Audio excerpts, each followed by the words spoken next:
Zolo, mama wana kwaba, minpenye fan lebinekemba Adva TV.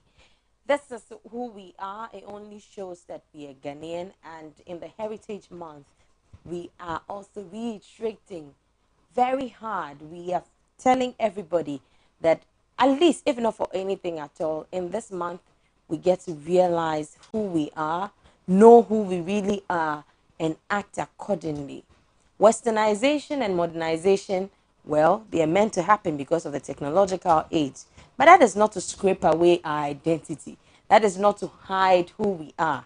That is not to replace who we are. No matter what happens, we are we. We are Ghanaians. We'll continue to be Gans, Fantis, Evers, Bonos, and all others that we can speak of. We have 16 regions in Ghana. Ghana is rich with different dialects, different foods. In this month, if not for anything at all, try to taste something different. Yesterday, someone was telling me he's never taken Tozafi before. Well, it could be the opportunity for you to taste Tozafi. I'm here to taste something from the Bono region. And speaking of the Bono region, it's now time for the political discussion.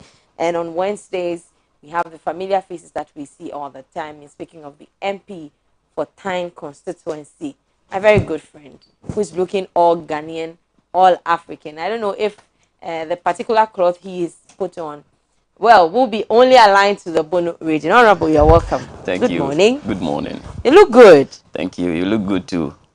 Thank you. But I'll find the name of your cloth. One interesting thing about Ghana too is that we have clothes that have names. For instance, this particular one, well, it's unfortunate I can't tell you the name of this one, but I can mention a few. There's Owachi there, there's in Subra, there's Super Pemi Wasema Pakonya, that's my favorite. There's Achichidiechi.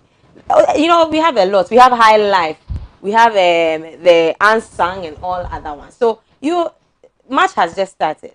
Day in and out when we appear on the show, we'll try to bring you a name of a cloth and then the meaning behind it or where the name originated from. But like you can see, myself and Honorable in African Print, I hope you're also putting on your African Print. Well, on Wednesdays, we have the Honorable Member of Parliament for Tyne constituency and our lawyer Agbete, who always communicates for the MPP. Unfortunately, this morning he's not going to join us. He's got an emergency.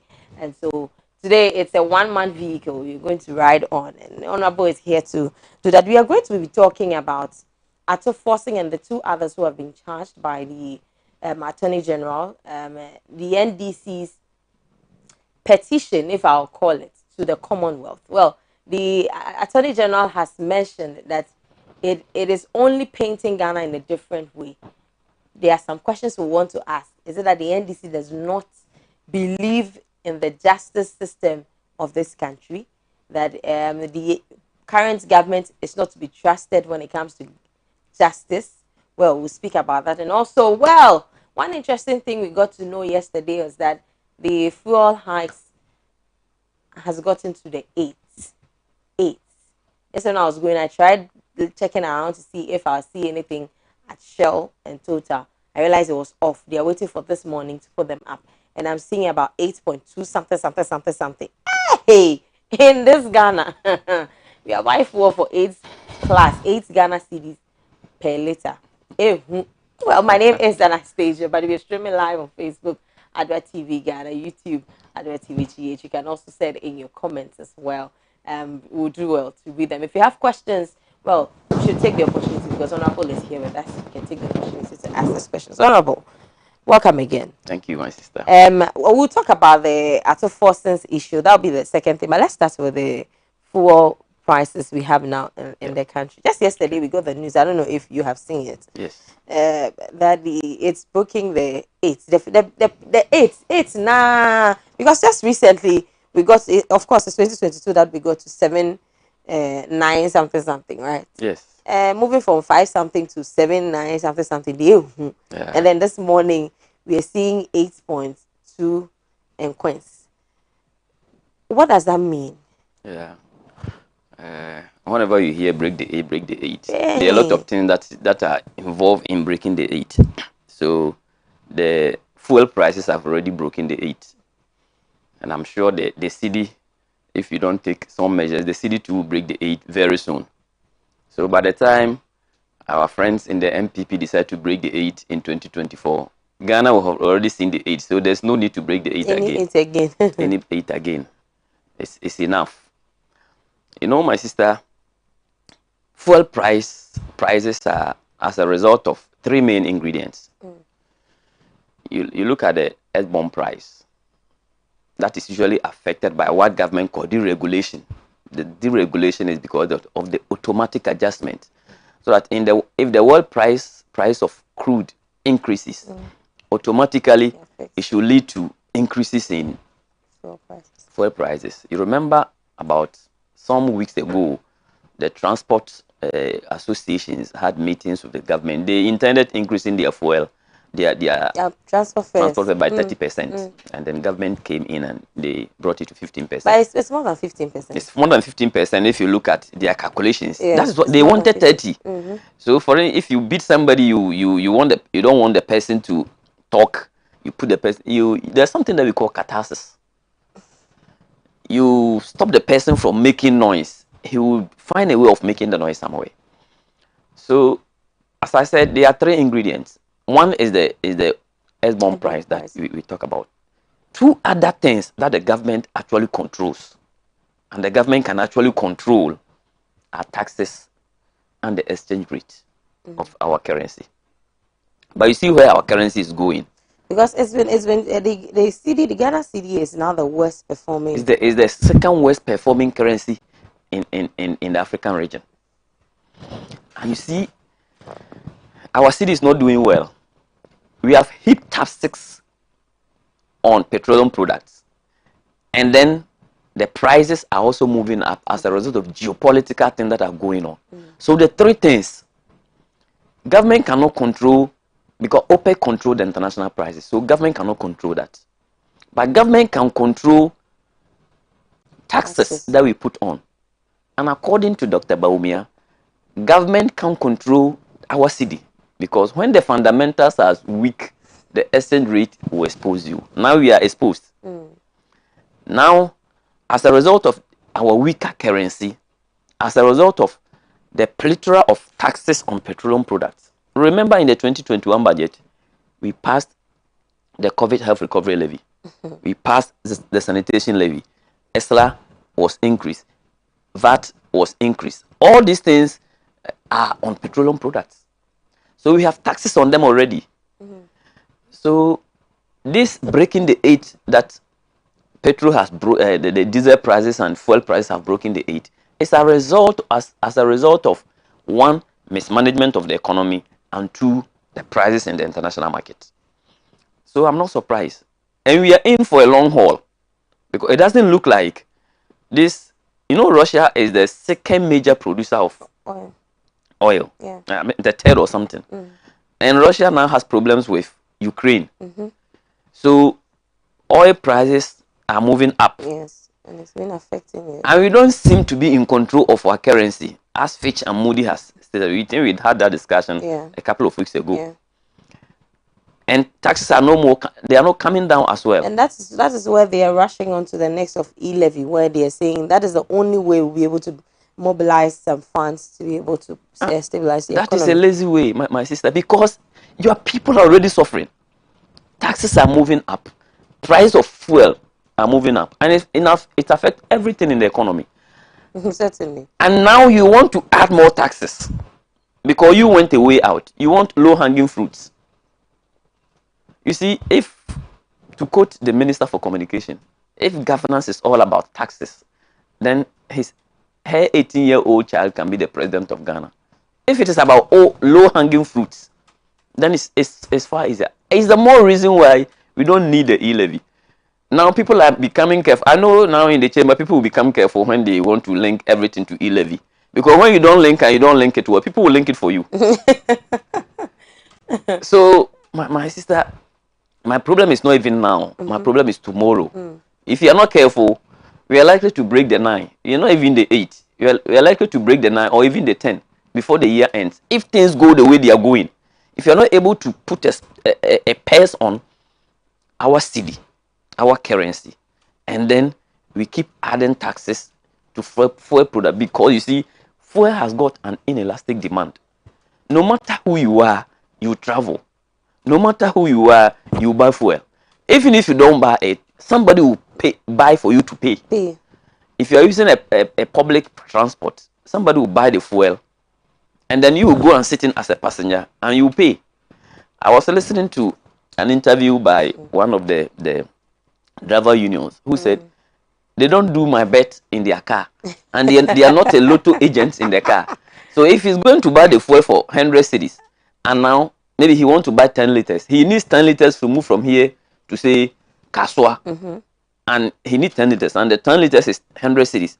It's been increased to 120 cedis.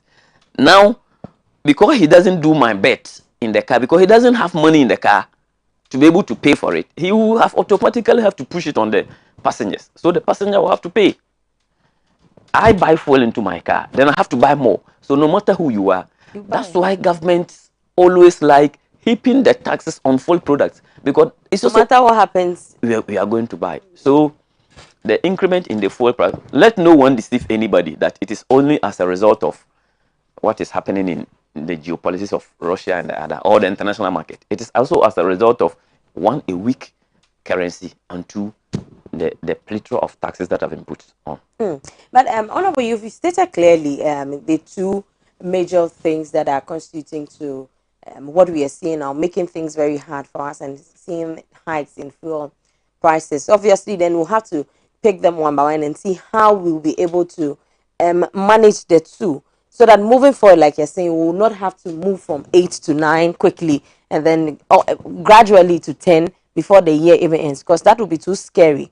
Because if you ask someone, if I'm running away from paying e-levy, I can't run away from paying transport fares, because like you said, if you don't have a car, you bought a vehicle, and if you bought a vehicle, it is not free.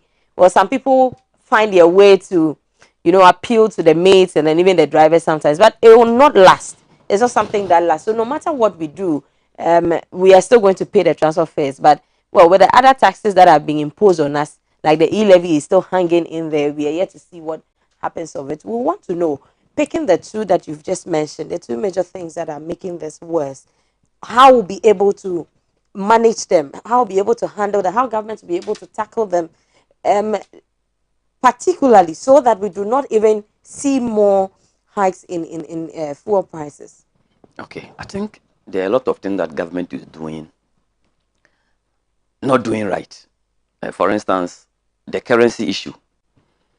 Look, when you come to Parliament, the last time I spoke about it, one of the leakages in the system is through the tax exemption system.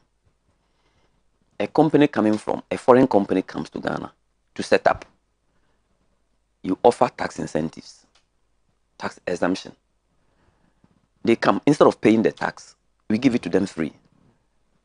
Those currencies are foreign currencies that should have come into the economy. But because they change those currencies, when they get their profit, capital flight, it goes. So instead of solidifying our currency, instead of making our currency stronger, capital flight will take in. So let's look at our exemption system, tax exemption system. I tell you that in 2021 alone, 5 billion Ghana cedis of tax exemptions were given. 2021 alone. Look, what is the e-levy going to give us? 7 billion. So from the word go, we have thrown away 5 billion, and we are going to look for 7 billion from our people. That's one of the avenues to make our city stronger. Another avenue to make our city stronger is definitely in production. We import so many things into this country, to the extent that toothpick, sometimes we import toothpick. Sometimes it means we are able to produce some. Why can't you produce toothpick in Ghana? Why do we even have to import even one toothpick? Ghana is an agrarian country. Our lands are fertile. Why do we have to import tomato? So our penchant for foreign products as a people is one of the avenues. But then it is the responsibility of government to regulate those pensions. Because when you leave us as a people, we are going to go in for the things that we need, but government must put in place impediments in a way. In this budget, government made an attempt. Government made an attempt to restrict, to put some restriction on. You know, when government took over in 2017, they decided to put to reduce the cost of imports for some imported products. Government decided to reduce the duties on some of the imported products. There are some selected 32 products that government actually put freeze on. In this budget, an attempt was made to actually do away with those restrictions so that people will pay for those products that they bring. I think there were issues with GUTA, the Ghana Trade Union, and then the importers. So government decided to freeze that attempt too. It's also one of the avenues. When we are able to restrict importation of products that we have comparative advantage in Ghana, we produce some of the products here, then we'll be able to make our city stronger. Look, one of the avenues, one of the reasons why the city also became weak was the banking sector cleanup. That also created a lot of distortions in the financial sector. So there are a lot of things that government needs to do. In fact, the basis of economic management in our part of the world is about import and export. And it's the reason why Dr. Bawumia opened a book. Look at the theory and said, when the fundamentals are weak, the city will expose you. The moment the city exposes you, everything that you do is linked to it. It was true then, it's true now. So, one is to make the city stronger. Two is the taxes, which actually government has control, because you are the one who imposes the taxes. So, if things are becoming so difficult, in fact, 52% of oil fuel prices are determined by taxes. 52% of fuel prices in Ghana are determined by taxes alone. So if you're able to reduce some of the taxes, now government will tell you they even need more. So it becomes a very difficult area to go, because they need more to be able to take care of what is happening in the economy. So we are actually in a between the sea and the hard place, but we need to make choices. The easier one to do is to make the city stronger. It doesn't look easier, but it's the most plausible thing to do. Take care of our economy, so that if the city becomes weak, it affects our ratings. Even our ability to go for bonds in the international market is also affected. It's the reason why our bonds have been described as junk. So the government has got its work cut out for them.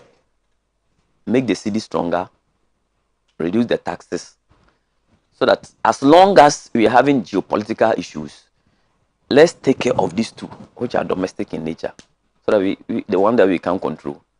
Because somebody said, God give me the wisdom to be able to see the things that I can control and the things that I cannot control, and the serenity to know the difference between the two. We are able to know the difference. So now let's see the wisdom that we have to be able to deal with it. Now, Honorable, you mentioned that the current government opened up to the importation of foreign products. During your government, of course, it's not something that has happened within a short while, something that had gone on for a long time, and now it's getting to its peak. And obviously, during your government, that same thing was there. So what different did this government do, aside what you were doing, that has even seen the rise of getting products this expensive? He did something different. In 2017, when the government gave some selected 32 products, including vehicles, government decided to reduce the duties. You know, the duties by 30%. Yes, the duties were there to reduce importation of some products that we are already producing in Ghana. The vehicles. You know, the vehicle, for instance, is not something that we have comparative advantage in. But I'm telling you, there are 32 products. I don't have them readily in hand. But 32 projects that we put some duties, some restrictions on its importation. When they took over in 2017, they took away those duties. They took away those restrictions. So in 2021 and 2022 budget, they tried to reimpose those things. And then I think there have been some banter between Guta and the importers, and government is holding on. It's part of this budget that we passed. It's as part of the budget. I've forgotten the specific, the name for it. So definitely we did something that was different. Even if, my sister, even if we did something that was no different from this, what they are doing, it does not actually mean that if we did something that was bad, they should continue. But in fact, if they had continued what we did, maybe they would not have been here now, trying to now take back the subsidies that they had given them. You know, it's all part of an attempt to win power. Now we win the power, then reality dawns on you, then you want to come back to the default setting, the original setting that we brought. A lot of things that they have done, they have tried to come back to what we actually did. Now you remember, you can see government communicators and government apparatchiks throw in one thing, review of free SHS, trying to do this. These are things that we actually talked about. It all comes back to what President Mahama said. He would take lessons in the economy from President Rawlings, President Kufuor, because they have been there. If you have not been there, when I come on set, when I come on radio, on TV, I'm careful with what I say, because now it's them. Tomorrow it could be us.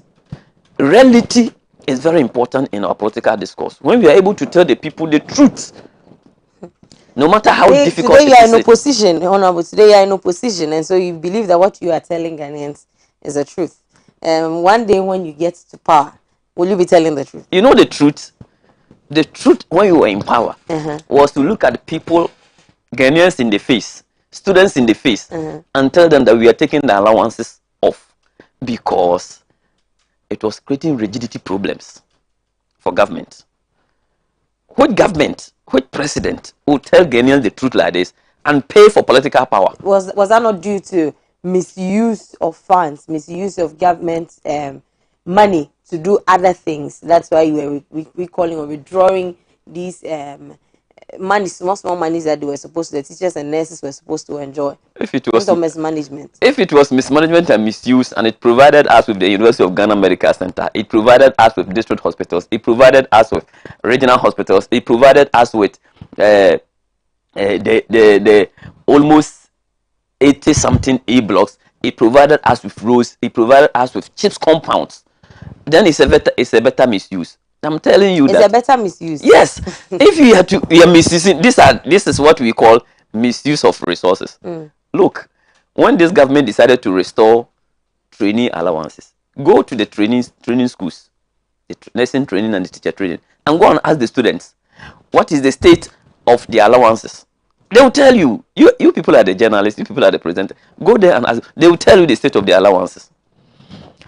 Look, in Ghana, as we speak now, we have two main rigidities in our budget. Compensation of employees, and then interest on our loans. The two alone takes about 80% of all revenue. All revenue. So by the time we pay the two, now we have another rigidity. That's the free senior high. It's also become a rigidity now, because it's a rigidity because government must pay. If you don't pay, we can't run the free senior high. So now it's also a rigidity. You don't have an option. When you say rigidity, in these expenditures, there are no options for you. So paying salaries of workers, do you have an option? No. Now loans have matured. You need to pay the interest. 7-year bonds, 5-year bonds, 10-year bonds, they have matured. So even if you're not paying the principal, you need to be paying the interest. It's a rigidity. When we take these two, all revenue that we accrue, taxes, revenue from oil and all other revenue, 80% are gone. So now the 20% is for goods and services and capital expenditure. That is the extent to which we've run this economy. So it is no wonder that fuel has broken the 8. We were praying that it doesn't break the 8, but it's broken the 8 ahead of time.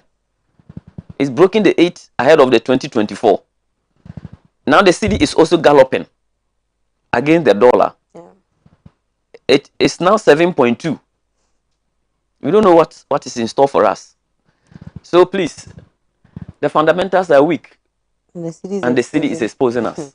I'm sure when you get there, they'll say the same thing for you, because, well, where it's gotten to. And so now the question will be that you are looking at coming back to power after they leave. That is in 2024. And in 2024, when you come, what are some of the abrupt decisions you're going to take to be able to reverse some of these things? Because obviously they have been they have been incidents that have been there for a very long time and are growing, and they've gotten to their peak. They've gotten to where, well, the worst is yet to happen, or the worst is even happening. And so that's the question that will now come in, that, well, if you come, what are you coming to do different? Because that's the conversation, or that's the comments that we get from you politicians. Once you are in opposition, you want Ghanaians to believe that you are with them. You believe in what they believe in. You can see their plights and all others. And those in government, well, there's something that always deters them from seeing what Ghanaians are going through. And so we tend to see them to be heartless. We see them to be less human, excuse me, if it's even allowed to say or put it that way. What would your government do differently? Because obviously, more yesterday, listening to some people, government workers haven't been paid.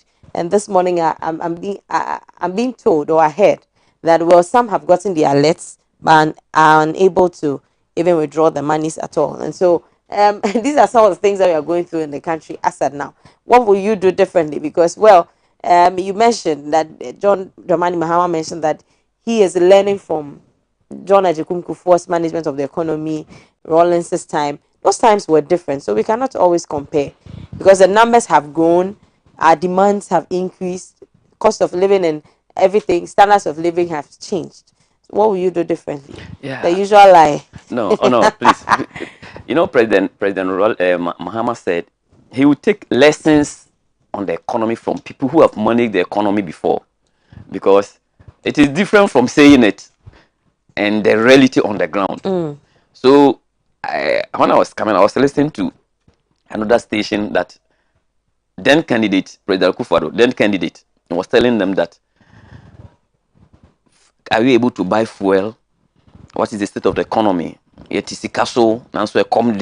have money, we have resources, but we are hungry. You see, what we will do differently is, first of all, to stop the reckless expenditure. But you also spent recklessly in your time. You see, it's your definition. If you term what we did as reckless, then what these people are doing are super reckless. Yeah, because you not being able to account for the monies used in some of the things that you mentioned in quotes, and that is where we'll be leading to Ato Forson's issue of purchasing ambulances that never even came. Before we go to the Ato Forson issue, when you say reckless, it is determined by state institutions. It is determined by the results on the field. You see, when I appoint 80 ministers, 83 ministers to run the economy, and you appoint 125 ministers, you are not telling me we are using the same resources. When I appoint one person in charge of transport, and you appoint 4, you appoint 1 for aviation, you appoint 1 for road, you appoint 1 for rail. You see, the expenditures will never be the same. Look at the size of the government. You see, when I use 600 million Ghana cedis at the Office of Government Machinery, and you use 3.2 billion at the Office of Government Machinery, one is being reckless. Even if you agree that even the 600 million is reckless, how many 600 million will give you 3.2 billion in one financial year, one fiscal year? You see, so everything about this government is reckless borrowing. So because it's large. You see, it's a large government. Apart from the large, specific decisions. When somebody decides not to come to Parliament, he stays in the United States of America, and the Chief of Staff is able to give her 120,000. I want to even be conservative. 120,000 Ghana cedis to bring that person to Ghana. Meanwhile, you tell us that if you don't pay e-levy, you can't go and bring Ghanaian And how from much Ukraine. did Speaker Bagbin use to go to Dubai to get health attention? Unless we ask government. You see, don't compare Speaker Bagbin and his health to trying to bring somebody who has gone to war from what charter. we are hearing, she's had some health issues and some other personal issues. Charter a flight. You see, chartering a flight, and then the 120,000 that have been given to her conservatively amount to 1 million Ghana cedis. Do you know 1 million Ghana cedis can do for NABCO people? You see, so I'm talking about the reckless expenditure of this government. You see, this is a government, this is the president who has a jet. We have a presidential jet that has been other presidents are using, but he decided to go and charter a jet that cost us $14,000 an hour. So when I talk about the reckless expenditure, look, pick the Auditor General report and see cumulatively from 2017 up to now what has happened to MDAs, ministry, department, and agencies. I also talk about the exemption regime. One of the things that we will do if you have to take power now is to pass the Exemption Act. It's in Parliament. Why are they not passing it? Why are they not bringing it to Parliament to pass? We don't control government business. So all these reckless expenditures will have stabled our currency. So I'm saying that, yes, President Kufuor said, Yetisikaso, that's why I come there. Maybe he has overestimated Sika Etisono, and that's why he's spending like he's spending. PIAC, Public Interest and Accountability Committee, and of our oil resources. And now they've released the 10-year report. According to them, we've accrued almost $6 billion from our oil resources in 10 years. I'm here to get a full report, the 10-year report. But I have their annual report that they issue. As we speak now, the government is there to account for some monies that PIAC said they are not able to account for. Because when the ABFA, annual budget funding amount that is taken from our oil resources is given to government. Anytime they spend, and then they don't spend all, there is some amount of money that is left. So from 2017, 2018, 2019, PIAC report in 2020 indicates that 2020 indicates that government is not able to account for some money that they say they use for COVID. So they are here to give them specific details. This is what I talk about: accountability, prudent use of our resources. No wonder government is running away from COVID expenditure that Parliament wanted government to come in. So clearly, I'm not saying that everything that NDC did was in our time, everything that we did was perfect. But if you compare the two governments, I'm telling you, Ghanaians, Ghanaians have regretted bringing these people. I agree with you because you mentioned clearly the size of government, they are different. Your size of government was different from what we are seeing, and of course, if you have a larger number, you'll be paying more, because if you're paying 100,000 to every MP or minister, and you have with deputies 3 or 2 deputies. No, MPs is ministers. Talk about ministers because the MPs are the same. Okay, so ministers, and so you pick one minister. During your time, you had a minister and a deputy, and maybe in the new government we have 2 or 3 deputies. Why? With one minister. Why? Of course, you're going to pay more. So why? So what the NDC will be paying, let's say 200,000 for 2 people, you'll be paying 400,000, and that even increases. Hold on, that means NDC is a better managers of the economy. Ghanaians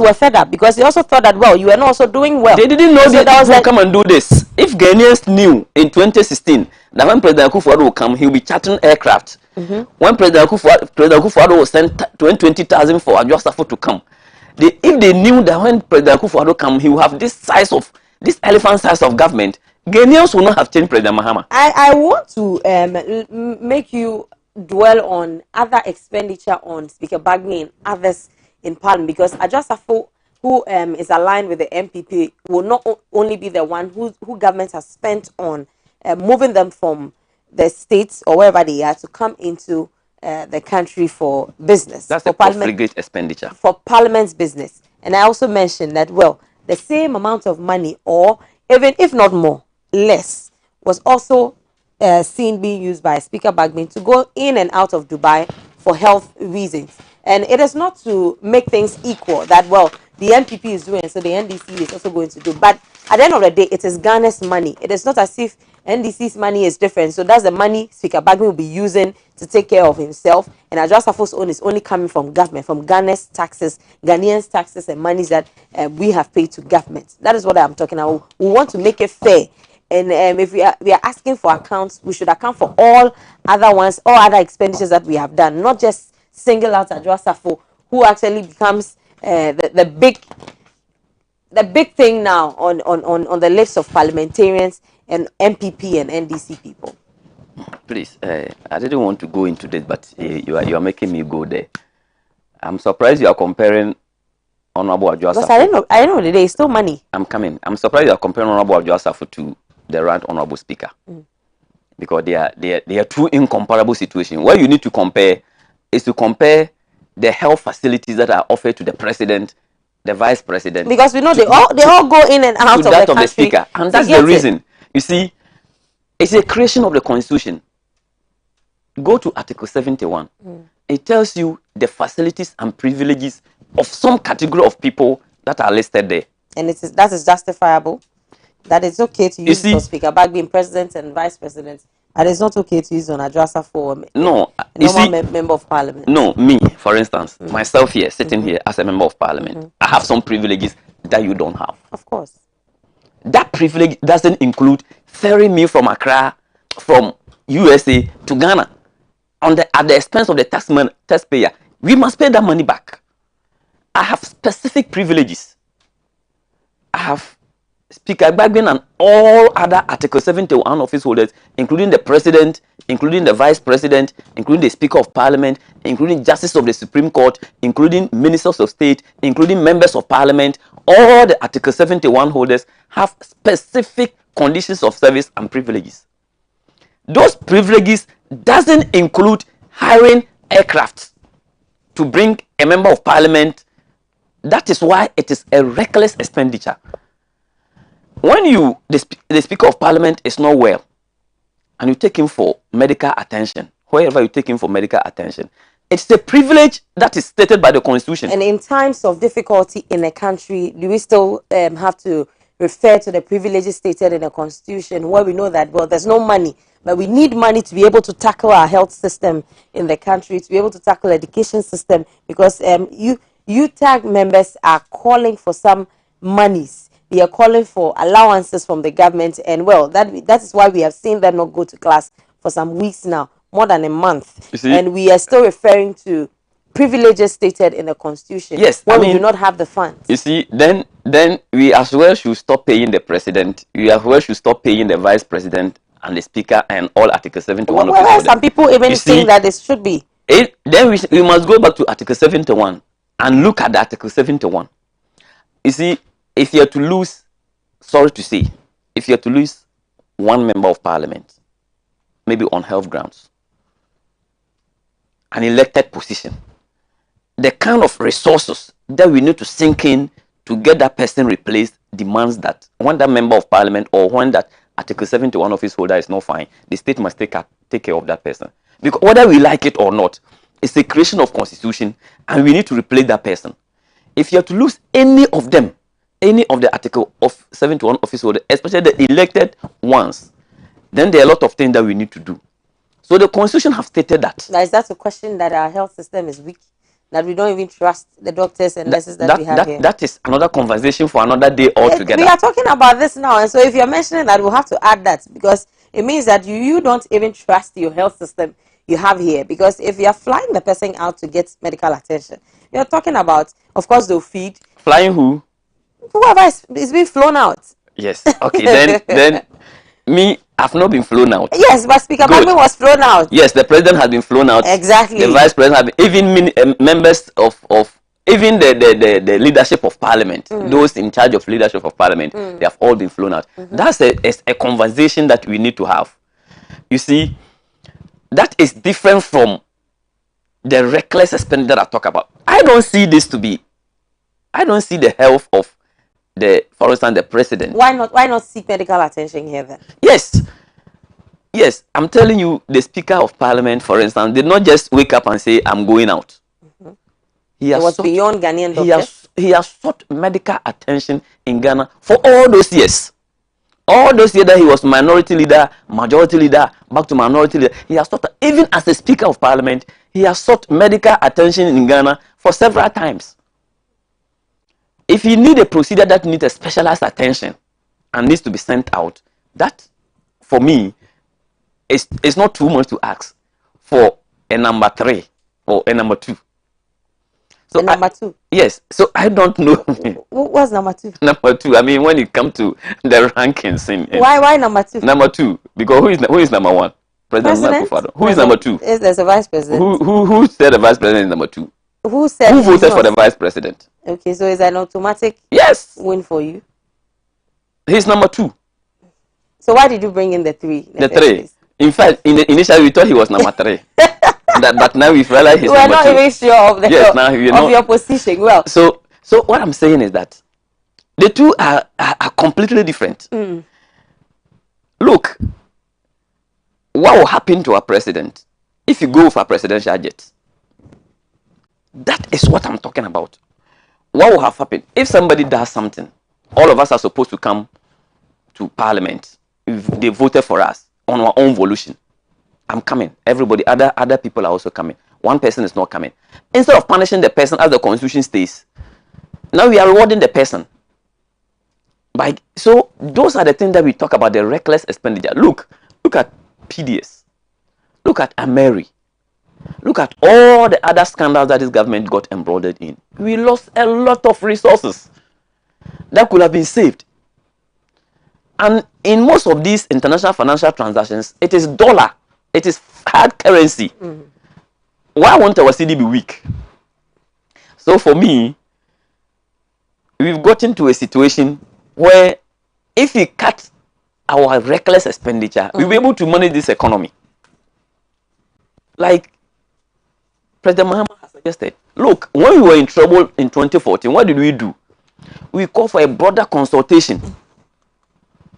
President Mahama has thrown the challenge that government must eat humble pie and call for support from all interested groups.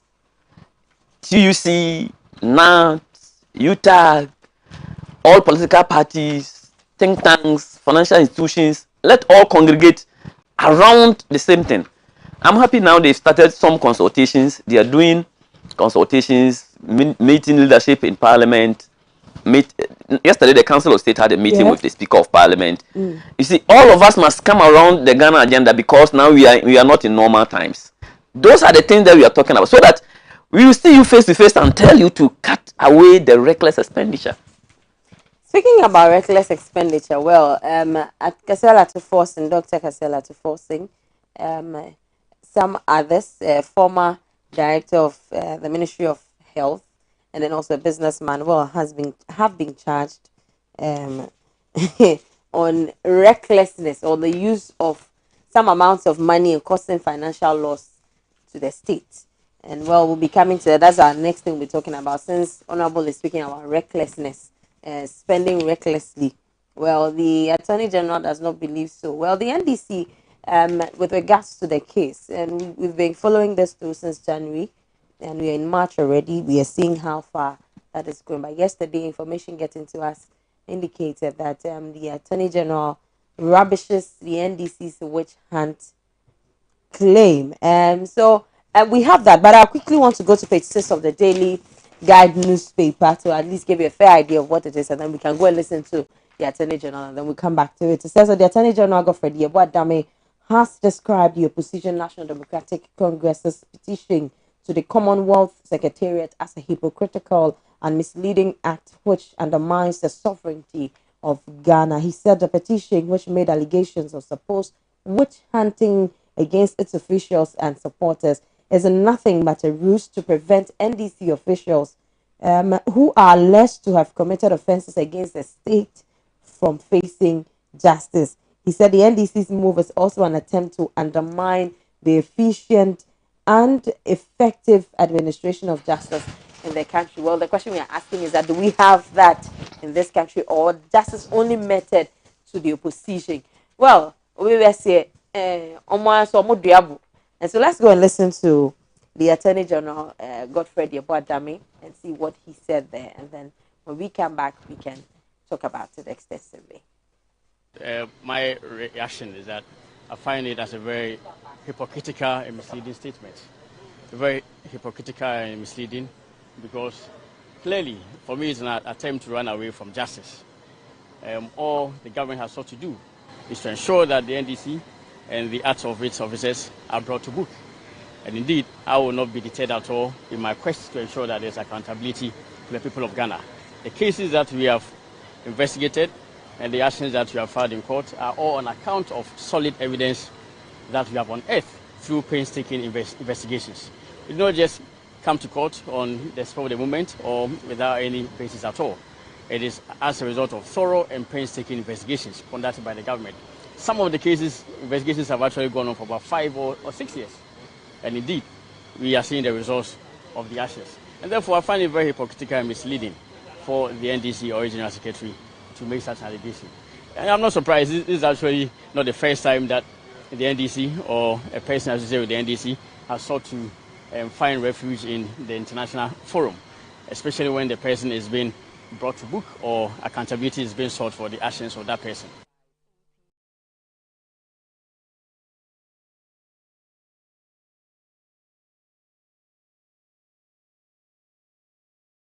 That is the words of the Attorney General, Godfred Yeboah-Dame.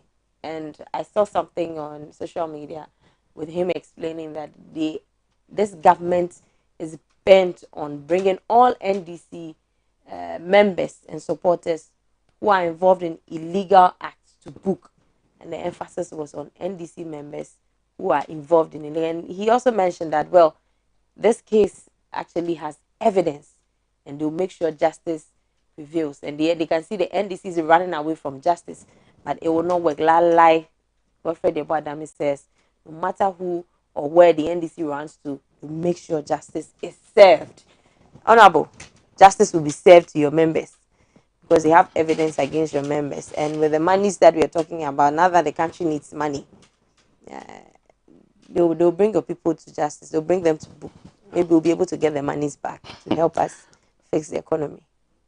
My sister, I'm surprised. Why are you surprised? Because I thought the Constitution says that crime has no color, and that it doesn't matter your creed, your political inclination, your sex, your religious affiliation. It doesn't matter, and that justice must be for all. But for him to make that statement that they will make sure NDC members who have infringed on the law are brought to book. What about other people who are not NDC?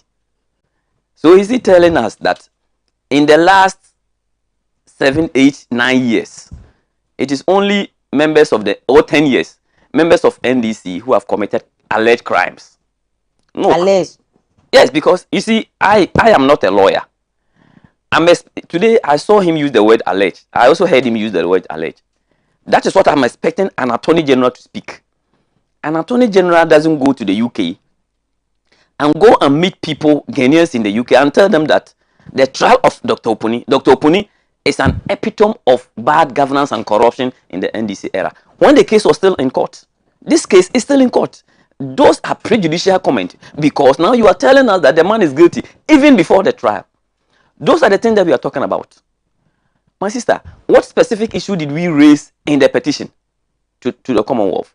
We raised issue about the auto-forcing issue. We raised issue about Chairman of Kusampofo and Kwaku Boahen. We raised issue about the issue about Dr. Opuni. Look, Chairman of Kusampofo, what happened? There was a by-election where people were whipped, people were maimed, people were injured. We all saw it. To the extent that the president himself established a commission of inquiry. The commission brought their report. The government whitewashed the report and decided that 50% of the recommendations will never be implemented. Have you seen one person? All the things that we saw on TV, Have you seen one person being prosecuted? No. For the people who were beaten, for the people who were maimed, Those who were slapped. those who were slapped, including a certain member of parliament was slapped. Nothing has happened to any of them. So the Attorney General is telling Ghanaians in the face that he has not seen any evidence for that, and that Chairman Ofosu Ampofo, in communicating with his people about how to communicate about that issue, he has rather committed a crime. So he wants us to believe that that is fair judgment. Throw it to the dogs. We are not buying that, because there is no fairness in that kind of thinking. Look, Dr. Opuni. Dr. Opuni's issue is a clear demonstration of what is wrong with our judicial system. And please, you see, the fulcrum of our democracy is the judiciary. Because when any of the other arms does anything, everybody runs to the judiciary. The moment people see that they are not getting justice from the judiciary, they will turn to other forms of justice. So if you follow the Dr. Opuni case, you can see clearly Dr. Opuni filed an injunction trying to stop the judge, the presiding judge, from sitting on the case. Why? Yes, because he has made comments that to the lawyers and the counsel for Dr. Opuni will not make him impartial in the case, because we are supposed to have an impartial judge in the case. Because the comment that the judge was alleged to have said, according to the judges and to the counsel for Dr. Opuni, always actually predisposes him not to give fair judgment. That is according to. Is this comments coming at the back of his affiliations with the political party, or because he was appointed by the current government, or on what grounds was this comment Both. made? Because like you said, if judgment hasn't been made, the hearing hasn't been done yet, how do you even tell that it's not going to be fair? You don't wait till judgment. You don't wait till they've convicted you before, because you see, justice must be seen. Justice must not only be done; it must be seen to be done, and it's allowed. If you think that somebody's comment to your case is prejudicial to your case, it's helped to sort of inhibit fair trial. You have that right. You see, that wasn't heard. That was it. Who? When he filed that case, that he didn't want the judge to sit on that particular case. Was it allowed? It was heard. Okay. You see, it was heard. It even went to the Supreme Court. The Supreme Court ruled by a 3-2 decision that the judge should recuse himself. That is the original panel's decision from the Supreme Court. Then there was it went for a review. The Attorney General went for a review. This Attorney General, he went for a review of the Supreme Court decision and turned into 4-3 decision. Is it 4-3 or 5-4? 5-4 decision against Dr. Opuni. So what will the government lose if a judge that will be seen as neutral is allowed to take the case? So for the Attorney General to be rambling around that is hypocritical, he is the chief hypocrite. Because for you as the Attorney General, you are supposed to be you are supposed to be there for everybody. So you are there. Now his statement is telling us that he is there because of NDC. He is there to make sure that NDC members who have been accused are convicted. That he will seek conviction for them. And these are the reasons why the NDC have lost confidence in the judiciary, in the judicial system, vis-a-vis these three cases that we mentioned. Is the reason why we've petitioned the Commonwealth. In fact, we are members of Commonwealth. It is allowed. We are not saying government is guilty. We are asking Commonwealth to come and also do their own investigation to find out whether what we are saying is the truth or not. Every Ghanaian knows that we know that what happened in Ayawaso West Wuogon. We know what happened in Ayawaso West Wuogon. We know the president himself set up a commission. He has refused to implement recommendations of the commission. Nobody has been sent to put before court, and that defies our own chairman, who actually harmlessly discussing strategies, communication strategies with communicators, is now standing trial. In fact, in the trial of Chairman Ofosu Ampofo, now it has emerged that the witness statement that was signed by the witness. The witness said he is not privy to the content of the statement and that he did not say that. And so how come it's being... That is what we are talking about, the judicial system. It's about persecution, not prosecution. That is what they are doing. So we still insist we stand by our issue. Specifically to Dr. Kesle Atuforsen, the issue that they allege that he has done. What are the issues? That he has issued letters of credit on behalf of the Minister for Finance for us to go and buy ambulances. When did it happen? It happened in 2015, 2016. When has this government been in power? Yes, I know crime doesn't expire. I know crime doesn't expire. But you see, clearly, it has got to do with his lead role in the minorities' opposition to the electronic transfer levy. That is all. Because now, the Minister of Finance himself has not been charged. The Minister of Health himself, who led the transaction itself, what does the Minister of Finance do? Issue letters of credit based on recommendations from the Attorney General at that time, and the contract has been signed. He issued letters of credit. I don't want to go into the merit of the case, but you see, if you follow the scenario, it is much ado about nothing. But when we all decide to abide by the tenets of democracy, one of the principles of democracy is equity and fair hearing. So we are telling Commonwealth, you can't be running around, avoid accountability, use our resources recklessly, and then you come back to us that we want to build consensus. Meanwhile, you are trying to do the numbers game in Parliament. But that they are not agreeing to. They are not agreeing to the fact that they want their numbers, because they are also trying to take out your that is MP. That is what I'm doing. They are doing the numbers game. They are on Asenov, they are on Jomoro, they are on Atuforsen, they are on Asutifi. But like, Honorable, before you continue, like you mentioned, if you are saying they are not supposed to get hold of a deputy at the time, and they must get the minister himself, is that to say that, well, you agree that there are some answerings to do, and Atuforsen is not the right person to do those answerings? I don't agree at all. Even the basis of their going to court for me is flawed. I don't want us to go into details of the merit of the issues, because it's already pending before the court. But what I'm saying is that, look, which institution, which ministry purchased the vehicles? Which ministry? It's the Ministry of Health at that time. So if there's sincerity in the case, the Minister for Health at that time should have been part of the case. Is that not true? Because it's the minister who went to sign the contract. The Ministry of Finance just issued letters of credit that, well, I'm issuing you these letters. Government will commit, we commit that government will pay for it. That is it. So why isn't the sponsoring minister in court? But Atuforsen is. Do you know the sponsoring minister? Who is it? It's the current Speaker of Parliament. Because they know that, you see, this thing is not going to fly. They know that what they are doing is just the numbers game. It's just to tell you that we have power. You see, the Attorney General may have power now, but he will not have power tomorrow.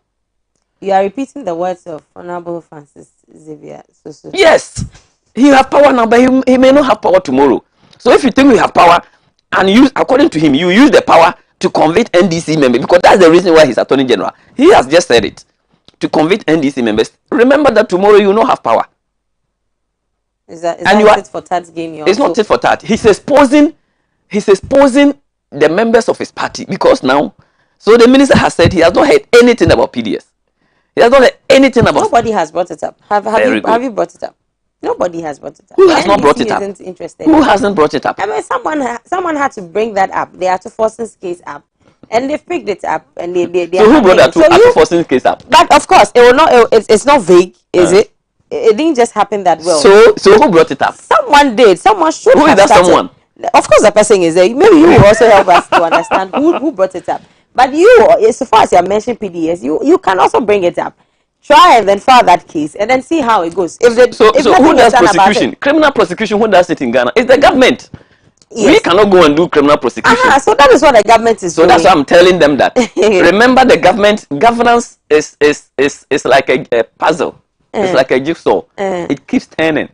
It will never be in their hands forever. Ghanaians are tired of the dual partyship that we do. You see, you see real justice. Real justice and the fight against corruption is to have the courage to charge your own. Is to have the courage to jail your own. Did the NDC do that? Did John Dramani Mahama do that? Of course. To who? President Mahama did it. President Kufuor did it. Mahama did it to who? Honorable Bugapele. Have you forgotten? I haven't forgotten. I'm asking you. Yes. Because you are for your party. Yes. And so Honorable Bugapele. President Kufuor did it to the former minister for sports. Okay. Honorable Malam Yusuf. You remember? Yes. So President Kufuor, in the last 5 years, we swapped them. We've taken No- some of them to other ministries. no member of his government has been, I'm not saying corrupt, allegedly been corrupt. Now it is the court that to prove whether you are guilty or not. Have you seen any member of the MPP being held before a court? But we have had scandals in Ghana. In fact, the NCC, is it Shraj, has already indicted a former PPA boss. And they have charged him. You see, for President Kufuor, if you file corruption, he will fight you. That's why the first prosecutor, the office of the OSP, where is he? Where is Domelevo? He's home.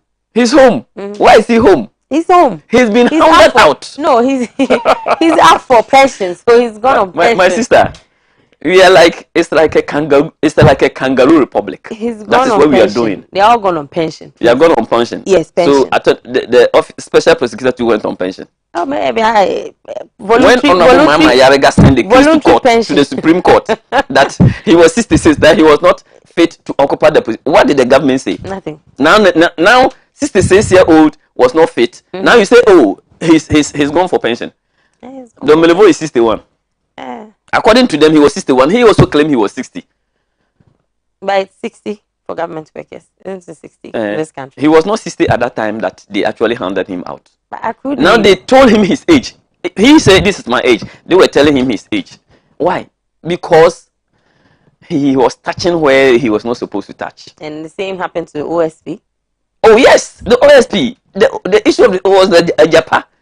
And he has not shied away from it. He's written epistles on it. Honorable Mr. Martin Amidu. He is not the one who shy away. He came out. He described the situations. He has come with about 3-4 epistles describing that, finally stating that the person who appointed him to come and fight corruption is the mother serpent of corruption. I'm not the one who said But it. you know, his appointment came to Ghanaians as a good one because we had some hopes in President Akufo-Addo because Martin Amidu was coming from the other side. Do you still have that hope? No, but No, please, didn't you have that hope? Me? That the first special prosecutor was coming from the other side? No. You didn't have that I hope? didn't have that hope. Not at all. You see, he was just, because at that time, the special prosecutor Martin Amidu was at loggerheads. I don't doubt his credentials as a lawyer. I don't doubt his credentials as somebody who is independent minded, who could fight corruption. I don't doubt it. But the rationale for the appointment was to fight NDC, not to fight corruption. It is the reason why they did not allow him to fight corruption. The president appointed him as a token to demonstrate to people that he was in there. But actually, the reason why the president appointed him was that because the man was actually fighting his party NDC. But the Airbus scandal, Dramani Mahama came up under his time. What is the Airbus scandal? Tell me. You have brought it. Bring No, it. but you know about it. I don't know. You know about it or no? Bring the Airbus scandal. Yes, but the Airbus scandal was also in there during his time. So who did the Airbus scandal indict in Ghana? Tell me. Who did the Airbus scandal? Well, his work indict ended in Ghana? even before anything else could have happened to that particular You think? scandal. So. You think the special prosecutor, or Martin Amidu that you know, if any member of the new National Democratic Congress was involved in the Airbus scandal, it was all ruse. Was involved in the Airbus scandal. You think he would have let it down? Anyway, He will not have let it because he is still at loggerheads with the NDC. Okay. It's the reason why they brought him. But then look at the look. Tried as they tried, they couldn't find anything. So he had to even leave. So now he turned his gun on them, on where there was meat, where he could find crow, associate, and the rest. And they said, what? Issues of corruption, I think we are still on it. We'll continue to talk about it. And as our country strives very hard to make sure that everybody is sound, and that is a sole responsibility of a government, to make sure that the people are safe mind and also are comfortable. Well, I'm sure that we'll still continue to speak about corruption. But thank you very much, Honorable Suleiman Adams. Thank you. Thank you so much for coming. Wednesdays, it's just paining me that, well, Lawyer Agbute was not here today. Of course, all the things that you said, he would have had some answers. No, he wouldn't. He would have had some No, answers he wouldn't. for Because you. he, And thank you. I greet you, lawyer. We greet wherever he is. Of course, next week he's going to join us. And thanks to all who were able to watch on Facebook and on TV. We say a big thank you to you. It's a new month. We are still telling you or reminding us all that we are in the Ghana month, where we wear Ghana, we talk Ghana, we eat Ghana. Well, if you've been eating Sochelala, this is the time for you to eat Ghana foods. I'm talking about the toza fees and the akpele and then all those other ones you can also eat. My name is Anastasia Badu.